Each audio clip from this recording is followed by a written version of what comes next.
a little girl, I never saw my grandma during the wintertime. She would always be in Jamaica. That is where she's from, and that's where she stayed during the wintertime. She was an older woman, so even though she had an American citizenship, she did not want to stay in the Northeast where I lived. I'm from New Jersey, during the wintertime. So I always would see my grandma during the summertime. But during the summers, it would be a house full of people. It was my mom, my mom's husband, my brother, my grandma, my aunt, her child, my uncle, his child, her child, my grandma's friend, and anyone who was living there temporarily. My house was literally the passway through house. If you were getting settled or getting yourself back on your feet, you would live in my house. I think my brother and I were the only ones who's lived there from childhood all the way into adulthood. I was raised around so much noise. People coming to visit my grandma and hailing her up, soup on Saturdays, chicken and rice and peas on Sundays, Thanksgiving meals that always included curry goat, hanging my underwear in the bathroom because for some reason we just didn't wash it with the other clothes, and always the day after Christmas going to Jamaica to spend our winter vacation. I'm telling this story because this is my particular immigrant story. Though it's unique to me, it's not a unique story. Immigrant stories, though different cultures and customs and food ways and music, all have a similar through line. This particular experience was mine as a first-gen Caribbean girl living in the Northeast. And due to the fact that this is my first podcast, I wanted to share a little piece of me as we talk about films that I love. So, our first episode is going to be talking about two particular films that share first-gen stories that always resonated with me. And until I put paper to pen, I couldn't figure out why. So hi, my name is Amari, and welcome to Get Her to the Movies, my podcast where I talk about movies, TVs, and everything in the middle. And basically, the topics are what I want to talk about. And today we're going to be talking about two movies that I love to death. My Big Fat Greek Wedding and Everything Everywhere All at Once. So I wanted to talk about these movies, but in a perspective of the first gen point of view. We have Tula from My Big Fat Greek Wedding, and then we also have Joy from Everything Everywhere All at Once. We'll be referring to it as Everything moving forward because that's a long title. And I want to talk about their first gen experience, but also about families in general. Yes, they're coming from a perspective of being the first Americans in their family. In addition, part of that dynamic that they struggle with is being part of families that are different from them. So I'm interchangeably going to be talking about the experience of them being first gen, but also the experience of them being in families that they feel like they don't necessarily fit into. So the things we're going to be talking about are family acceptance, the disconnect between first generation American child and immigrant parent, and rejecting the enmeshment of family. Family acceptance. In My Big Fat Greek Wedding, Tula Portacales is the black sheep of her family. She's in her mid-30s and unmarried. She has not followed the traditional path of a husband and kids. And at this point, her family talks about her literally in front of her, not even bothering to gossip a couple of feet away like normal families. Her family's expectation of what she can do was limited, and Tula felt the weight of that. As a response to her family's criticism, she rejected her Greek culture and, as a result, rejecting her family. In the beginning of the film, as she describes her family members, there is always a disdain in her descriptions. She describes her sister as a Greek baby breeding machine and explains that her cousins have two volumes, loud and louder. She does feel disconnected, and it doesn't help that instead of her searching for a husband, she desires to go back to school. In Everything, Joy too is the black sheep for different reasons. She is a college dropout and is gay. Her struggles with acceptance is rooted with her mother and her grandfather. Her grandfather makes sure to point out how horrible her Chinese gets every time he sees her. Her mother struggles to introduce Becky as Joy's girlfriend, and while Joy in real time is insisting for her to do the opposite. You see her father try to balance the harsh criticism that Evelyn brings with his optimism, but at the end of the day, she is searching and yearning for her mother's approval. Both characters feel rejected by their family, but they can understand that their family still loves them. For an example, Tula's dad always says, "Why you want to leave me?" when she wants to go pursue her education further. She understands that this is his way of communicating, well, backwardly, but is his way of communicating that he wants her in his life and he doesn't want her to be far away. And when Joy communicates to Becky that if my mom says that you're getting fat, that's her way of saying that she cares. Our families might not always have the best tools to express how much they love you in the most healthy ways, like we see on the TV screen of a hug and a kiss and an affirmation, but in most cases, they do love you.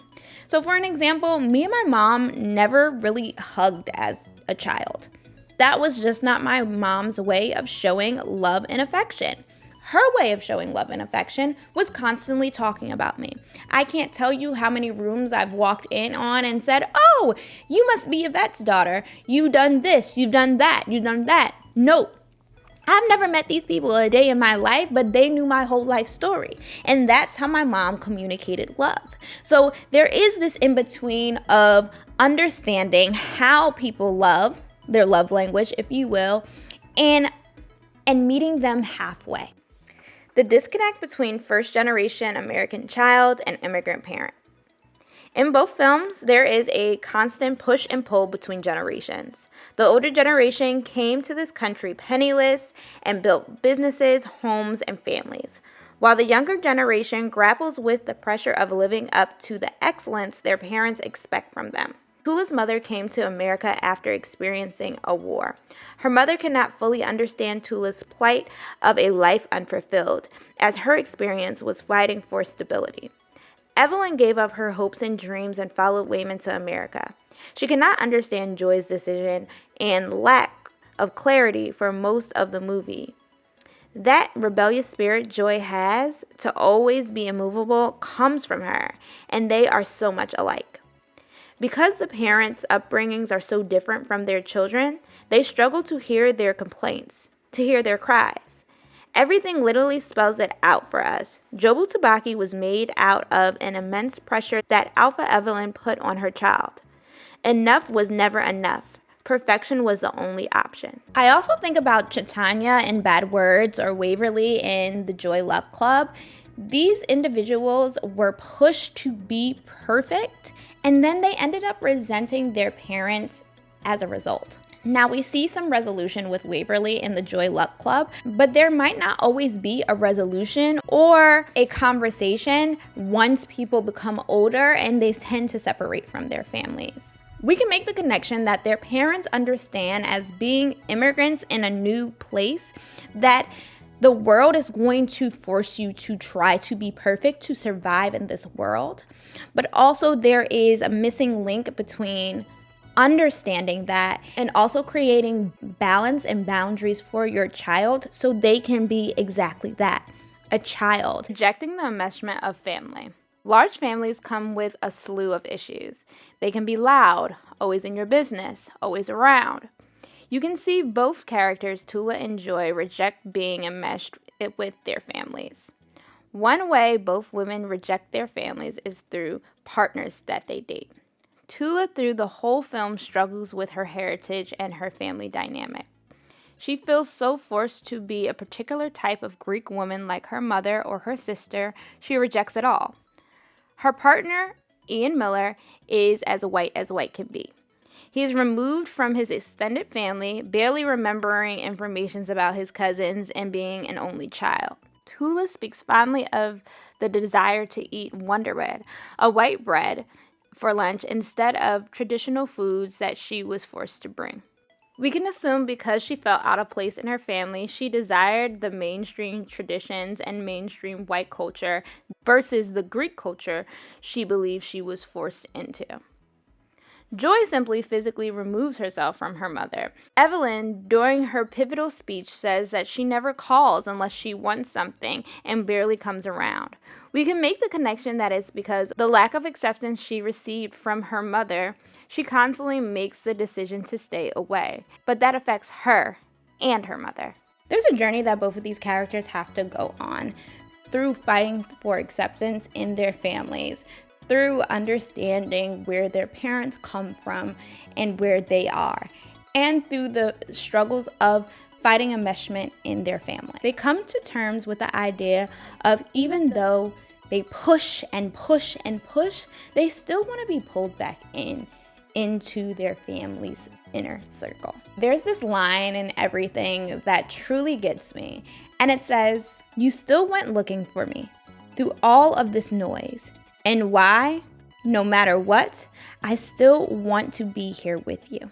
This line honestly makes me so emotional because it's true, right? Like Joy constantly says that she doesn't want to be here. She doesn't want to be part of this family and she should just walk away. Her alphaverse, her, Jobu Tabaki, searches for her mother in all of the universes, in all of the spaces, because she still wants her mother. She just wants her mother in the way that she wants her. And that is the struggle, right? Our family members are not perfect. Our family members might not always get us or relate to us, but there's this invisible thread that constantly pulls you back into them. And I feel like there needs to be a disclaimer with this. I'm also speaking about family members and how you love them through the mess and all of that, all of those things. But also, I hope that it's very clear I'm talking about semi-healthy families, right? Like not families that are extremely toxic, extremely unhealthy, or abusive, but family members that are just simply flawed. We might call them loud. We might not call them in the cadence that we probably should. We even might desire to be part of a total different family. But the true acceptance is loving our family, loving our traditions, being proud of who we are, being proud of where we come from, and embracing it all. So this is literally my first episode. Tell me how I did. Please make sure that you like, comment, and subscribe because that is going to help me become better at this. And tell me about your first gen story. I love to hear people's stories, so please make sure you comment below. And thanks for coming to Get Her to the Movie.